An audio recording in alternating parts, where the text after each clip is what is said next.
ഈ വീഡിയോയിൽ പ്രധാനപ്പെട്ട കുറച്ച് ഡെവലപ്മെൻറ്റുകളാണ്. അതിനകത്ത് റഷ്യ ഇന്ത്യക്ക് പലതരത്തിലുള്ള ആയുധങ്ങൾ നിർമ്മിക്കുന്നതുമായിട്ട് ബന്ധപ്പെട്ട് മേക്ക് ഇൻ ഇന്ത്യ പദ്ധതിയുമായിട്ട് ചേർന്ന് പ്രവർത്തിക്കാൻ താല്പര്യം പ്രകടിപ്പിച്ചിട്ട് തന്നെയാണ് പോയിരിക്കുന്നത്.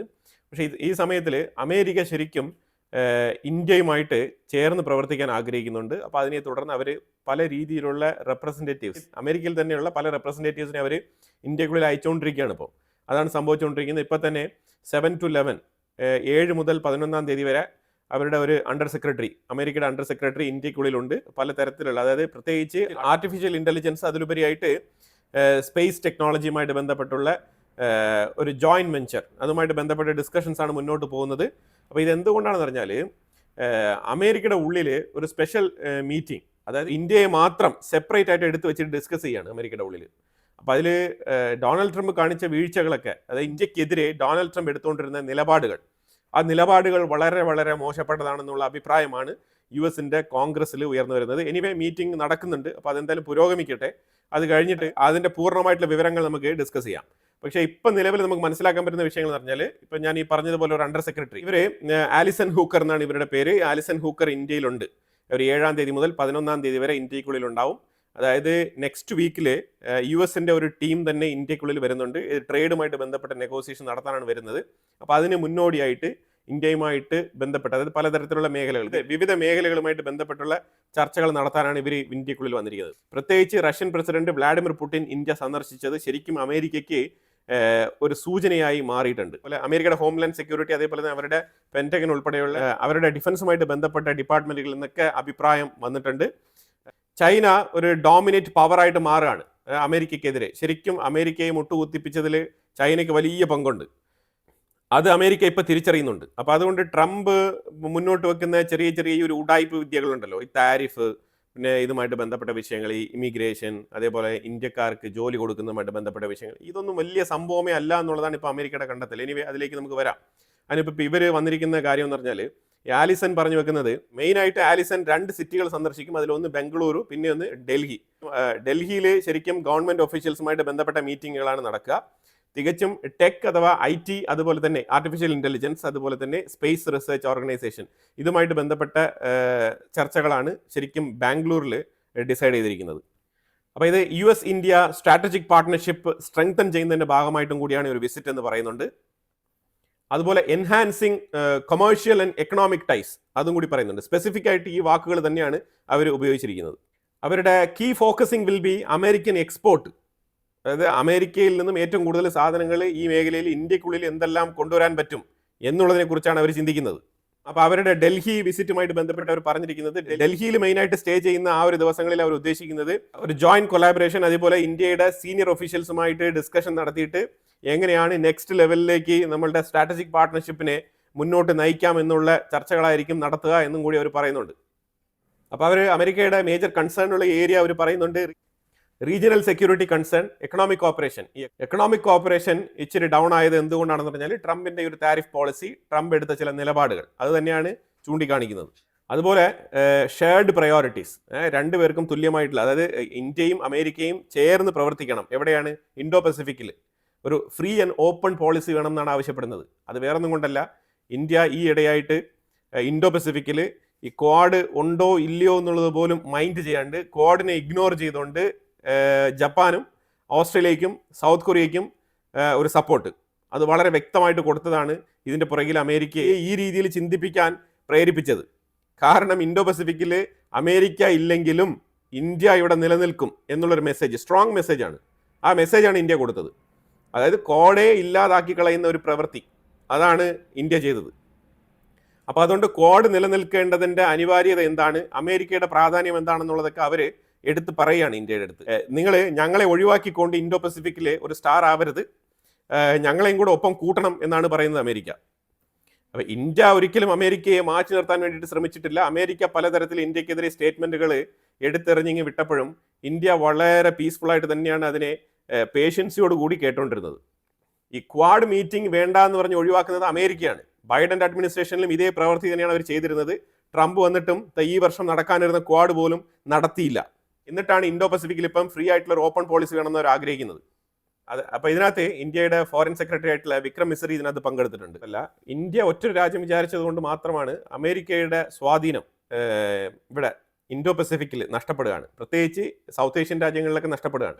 ഇന്ത്യ 3ാമത്തെ യൂണിറ്റ് ബ്രഹ്മോസ് മിസൈൽ യൂണിറ്റ് ഫിലിപ്പൈൻസിന് ഡെലിവറി ചെയ്യാൻ വേണ്ടിയിട്ട് റെഡി ആവുകയാണ്. അതായത് ആൾമോസ്റ്റ് എല്ലാം റെഡിയാണ്. ജസ്റ്റ് നമ്മൾ ഇനി അങ്ങോട്ട് അയച്ചു കൊടുത്താൽ മതി, അവിടെ കൊണ്ട് ഫിക്സ് ചെയ്യണം, അത്ര മാത്രമേ ബാക്കിയുള്ളൂ. പിന്നെ അത് കഴിഞ്ഞിട്ട് ഫിലിപ്പൈൻസ് ഇപ്പോൾ ഇന്ത്യ അടുത്ത് അറിയിച്ചിരിക്കുന്നത് ഞങ്ങൾക്ക് ആകാശ് മിസൈൽ സിസ്റ്റവുമായിട്ട് ബന്ധപ്പെട്ട് പ്രൊപ്പോസൽ വെക്കാൻ താല്പര്യമുണ്ടെന്നാണ് അവർ പറഞ്ഞിരിക്കുന്നത്. അപ്പോൾ അതുകൊണ്ട് ഇന്ത്യ ഓക്കെ വെൽക്കം ചെയ്തിട്ടുണ്ട്. ആകാശ് മിസൈൽ അവർക്ക് താല്പര്യമുണ്ടെന്നാണ് പറഞ്ഞിരിക്കുന്നത് ഫിലിപ്പൈൻസ്.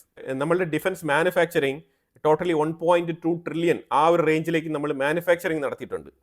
ഇത്രമാത്രം വിൽപ്പന നടത്തിയിട്ടുണ്ടോ എന്ന് ചോദിച്ചാൽ ഇല്ല. ഇതിൽ പരമാവധി നമ്മൾ ഇന്ത്യക്കുള്ളിൽ ഇന്ത്യയുടെ ഡിഫൻസ് പർപ്പസിന് വേണ്ടിയിട്ടും കൂടി ചേർത്തിട്ടാണ് ഈ ഒരു എമൗണ്ട് പറയുന്നത്, മാനുഫാക്ചറിങ് ഫിഗർ. പക്ഷെ അതേസമയം 24,000 കോടിക്ക് നമ്മൾ വ്യാപാരം നടത്തിയിട്ടുണ്ട്. പുറത്തോട്ട് മറ്റുള്ള രാജ്യങ്ങളിലേക്ക് നമ്മൾ കയറ്റുമതി ചെയ്തിട്ടുണ്ട് ഡിഫൻസ് മാനുഫാക്ചറിങ്ങിൽ നിന്നും. ISROയുമായിട്ട് ബന്ധപ്പെട്ടാണെന്നുണ്ടെങ്കിൽ അവർ സ്പേസ് റിസർച്ച്, അതുപോലെ തന്നെ എനർജി സെക്ടറുമായിട്ട് ബന്ധപ്പെട്ടാണ് കൂടുതൽ ചർച്ചകൾ നടത്തിയത്. കാരണം വേറെ ഒന്നുകൊണ്ടല്ല, റഷ്യ അവരുടെ പക്കൽ നിന്നും ഈ മൊഡ്യൂലാർ ന്യൂക്ലിയർ പവർ പ്രോജക്റ്റുകൾ അത് ഏറ്റവും കൂടുതൽ ഇന്ത്യക്കുള്ളിൽ സെർച്ച് ചെയ്യാനുള്ള സാധ്യതയുണ്ട്. അപ്പോൾ അതുകൊണ്ട് ഒരു ബദൽ മാർഗം എന്നുള്ള നിലയിൽ നമുക്കും എന്തെങ്കിലും കോൺട്രിബ്യൂഷൻ ചെയ്യാൻ പറ്റുമോ, വ്യാപാരം മൊത്തം റഷ്യ എടുത്തുകൊണ്ട് പോകുന്നൊരു സാഹചര്യം ഉണ്ടായാൽ എന്നുള്ളൊരു അങ്കലായ്പ് ഇതിനകത്തുണ്ട്. അപ്പോൾ അതുകൊണ്ട് തന്നെയാണ് കുറച്ച് പ്രോജക്റ്റുകൾ എങ്ങനെയെങ്കിലും സംഘടിപ്പിക്കണം. അപ്പോൾ അതുകൊണ്ട് കൃത്യമായിട്ടുള്ള ചർച്ചകളാണ് അമേരിക്കയുടെ ഉള്ളിൽ നടക്കുന്നത്. ഇന്ത്യ വളരെ പ്രാധാന്യമുള്ള ഒരു ഫ്രണ്ട്ലി നേഷൻ ആണെന്നാണ് അമേരിക്കയുടെ ഉള്ളിൽ ഇപ്പോൾ പറയുന്നത്. അതായത് അങ്ങനെ തന്നെ മലക്കം മറിഞ്ഞിരിക്കുകയാണ്. ഇന്ത്യയെക്കുറിച്ച് എന്തൊക്കെ പറഞ്ഞുകൊണ്ടിരുന്നോ ഇത്രയും നാളും, അതിന് നേരെ ഓപ്പോസിറ്റ് ആയിട്ട് അമേരിക്ക മലക്കം മറിഞ്ഞിരിക്കുന്ന സാഹചര്യമാണ് നമുക്കിപ്പോൾ കാണാൻ കഴിയുന്നത്. ഇതിനകത്തൊരു വിഷയം അവർ എടുത്ത് പറയുന്ന വിഷയം എന്ന് പറഞ്ഞാൽ, this visit is another important step in advancing the US president's priorities എന്നാണ് പറഞ്ഞിരിക്കുന്നത്. അതായത് ട്രംപിന്റെ താല്പര്യങ്ങൾക്ക് അനുസരിച്ചാണ് ഞാൻ വന്നിരിക്കുന്നത് എന്നാണ് അവർ പറയുന്നത്. Notably reinforcing a strong India-US partnership, ഇതാണ് പറഞ്ഞു വെക്കുന്നത്. റീഇൻഫോഴ്സിങ്, കാരണം ഓൾറെഡി തകർന്ന് കിടക്കുകയാണെന്നുള്ളതാണ് അവിടെ പെൻറ്റഗൻ്റെ എക്സ് ഓഫീസറായിട്ടുള്ള റൂബിൻ പറഞ്ഞു വെച്ചത് ഇന്നലെ. ആ ഒരു വാർത്ത നമ്മൾ ഇന്നലെ പബ്ലിഷ് ചെയ്തിട്ടുണ്ടായിരുന്നു. അത് കണ്ടവർക്ക് വളരെ വ്യക്തമായിട്ട് മനസ്സിലാക്കാൻ പറ്റും. അപ്പോൾ ആ രീതിയിൽ അമേരിക്കയുടെ പോളിസി ചേഞ്ച് ആവുകയാണ്. അപ്പം ഈ ഒരു താരിഫ് പ്രശ്നങ്ങളൊക്കെ ഉടനെ തന്നെ എടുത്ത് മാറ്റുമെന്നാണ് മനസ്സിലാക്കാൻ പറ്റുന്നത്. അമേരിക്കയെ സംബന്ധിച്ചിടത്തോളം അവർക്ക് വേണ്ട കാര്യങ്ങൾ നേടിയെടുക്കണം എന്നുണ്ടെങ്കിൽ അവർ താരിഫല്ല എല്ലാം തന്നെ അവരെടുത്ത് കളയും. ആ രീതിയിൽ അവർക്ക് വേണ്ട രീതിയിൽ പോളിസി കൈകാര്യം ചെയ്യാൻ വളരെ എളുപ്പത്തിൽ നിയമം നടപ്പിലാക്കാൻ പറ്റുന്ന ഒരു രാജ്യം കൂടിയാണ് അമേരിക്ക. ഈ പ്രസിഡന്റിന്റെ പ്രയോറിറ്റി എന്ന് പറയുന്നത് ഡിഫൻസ് കോർപ്പറേഷനാണ്. അതായത് ഡിഫൻസ് മേഖലയിൽ ആയുധം വിൽക്കുന്നത്, അത് തന്നെയാണ് പരിപാടി. എങ്ങനെയെങ്കിലും ഇന്ത്യക്കുള്ളിൽ കുറച്ച് ആയുധം വിൽക്കണം. അത് മേജറായിട്ട് ഇന്ത്യ വാങ്ങിക്കാൻ ഉദ്ദേശിക്കുന്ന ഫൈറ്റർ ജെറ്റുകളുമായിട്ട് ബന്ധപ്പെട്ട് തന്നെയാണ് അമേരിക്കയുടെ സൈഡിൽ നിന്നും ഈ ഒരു പ്രഷർ പോളിസി വന്നുകൊണ്ടിരിക്കുന്നത്. ഇന്ത്യ അമേരിക്കയുടെ സൈഡിലേക്ക് ചാഞ്ഞുകൊണ്ട് അമേരിക്കയുടെ സാധനങ്ങൾ വാങ്ങിക്കാൻ താല്പര്യം കാണിച്ച് നിൽക്കുന്ന ഒരു രാജ്യമൊന്നുമല്ല. ഇന്ത്യയുടേതായിട്ടുള്ള പ്രവൃത്തിയിൽ തന്നെയാണ് മുന്നോട്ട് പോകുന്നത്. പക്ഷേ അതിൽ എങ്ങനെയെങ്കിലും അമേരിക്കയ്ക്ക് കടന്നു കയറണം. അതുകൊണ്ട് അമേരിക്ക ശ്രമിക്കുന്നു. അമേരിക്ക മുട്ടുമടക്കി ഇങ്ങനെ വരികയാണ്. അതാണ് ഇപ്പോൾ നടന്നുകൊണ്ടിരിക്കുന്ന യാഥാർത്ഥ്യം. അല്ലാതെ ഇന്ത്യയിൽ നിന്നും റെപ്രസെൻറ്റേറ്റീവ്സ് ആരും തന്നെ അമേരിക്കയിൽ പോയിട്ട് അവിടെ ലോക്കിഡ് മാർട്ടിൻ്റെ ഫാക്ടറിയൊക്കെ വിസിറ്റ് ചെയ്ത് കറങ്ങി വരുന്നില്ല. ഞങ്ങൾക്ക് F-35 തരുമോ എന്ന് നമ്മളൊന്നും ചോദിച്ചുകൊണ്ട് നടക്കുന്നില്ല. അവരിങ്ങോട്ട് വന്നിരിക്കുകയാണ്. അതായത് വ്യക്തമായിട്ട് ഫാക്ട് മനസ്സിലാക്കിക്കൊണ്ട് വേണം നമ്മൾ ഈ കാര്യങ്ങൾ മനസ്സിലാക്കാൻ.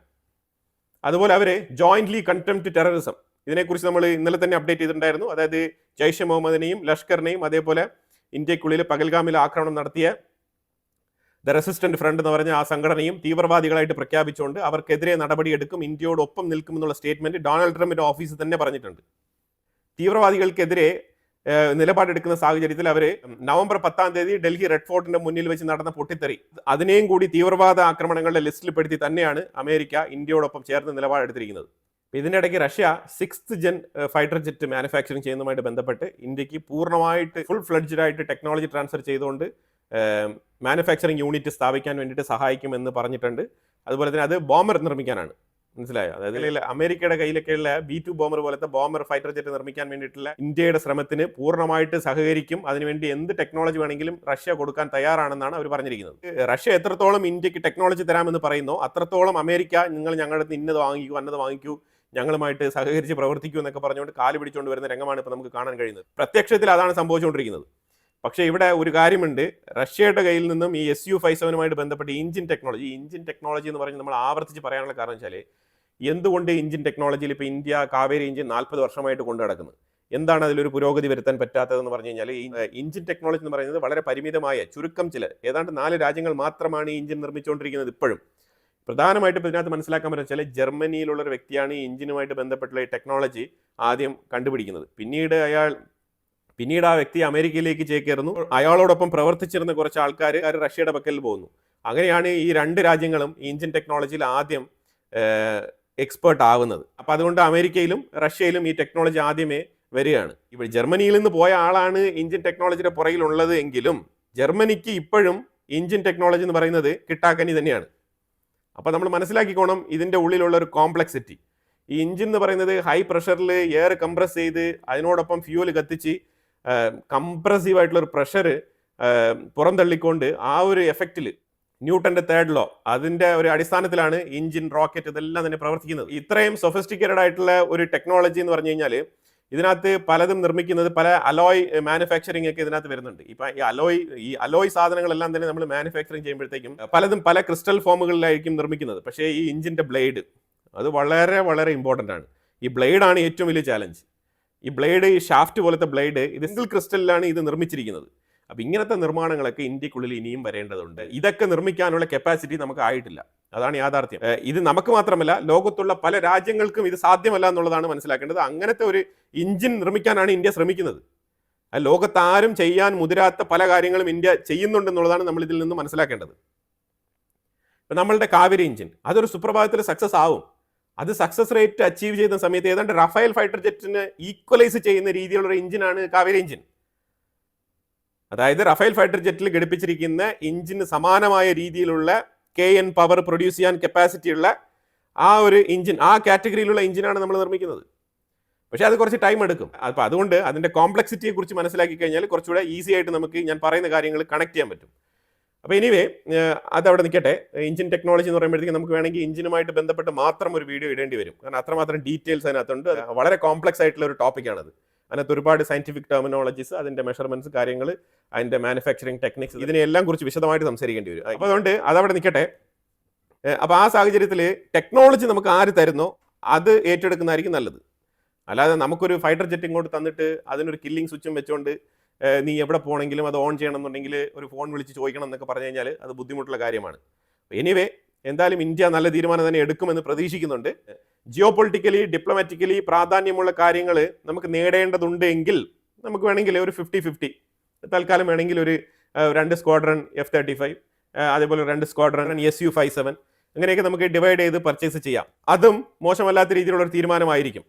ടെക്നോളജി ട്രാൻസ്ഫർ ചെയ്യുന്ന ഒരു ഡീലും ഇന്ത്യ വേണ്ടെന്ന് വെച്ചിട്ടില്ല. പലരും റഷ്യയുടെ ഡീൽ ഇന്ത്യ വേണ്ടാന്ന് വെച്ചു എന്നൊക്കെ പറയുന്നുണ്ട്. ഒരിക്കലില്ല.